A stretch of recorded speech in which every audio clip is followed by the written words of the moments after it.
Hello everyone, welcome back to my vlog. Today I will teach you an easy way to add mixed numbers. This is very useful for students from grade 4 to grade 6. So get your paper and pencil and let's start.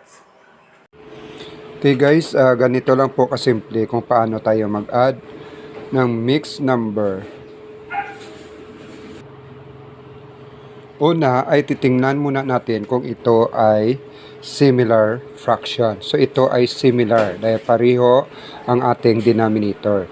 So automatically i-add natin yung parehong whole number.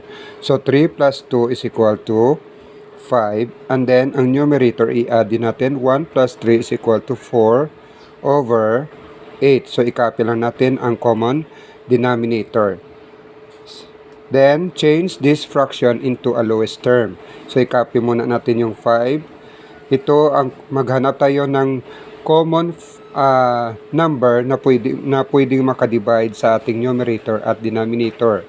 So, ito yung 4, no? Then, divide 4. 4 divided by 4 is equal to 1.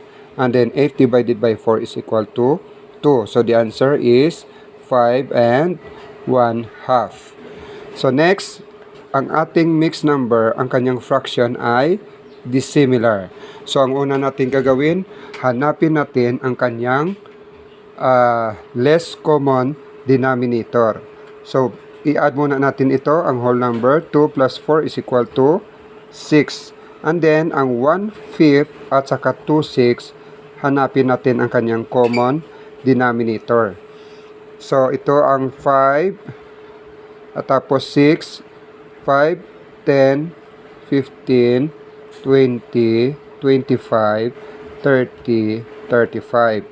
And then 6, 12, 18, 24, 30. So ito yung ating less common denominator. Ang ating common denominator ay 30. So ang common denominator ay 30. So ilagay natin dito ang 30, 30. Then 30 divided by 5 is equal to 6. 6 times 1 is equal to 6. 30 divided by 6 is equal to 5. 5 times 2 is equal to 10. Add 16 over 30. So ano yung number na common sa 16 at saka 30? So maaari tayong gumamit ng 2. So divide 2. At saka ito, divide 2. 16 divided by 2 is equal to 8. And then, 30 divided by 2 is equal to 15. So, idagdag natin dito, 6 and 8 over 15. So, ito ay naka-lowest term na. 6 and 8 over 15. Okay, so number 3, 5 and 1/6 plus 2 and 1/5. Kayo na po ang sumagot. So, subukan natin. So, paki-comment lang po sa baba. I hope may natutunan kayo sa ating math tutorial today.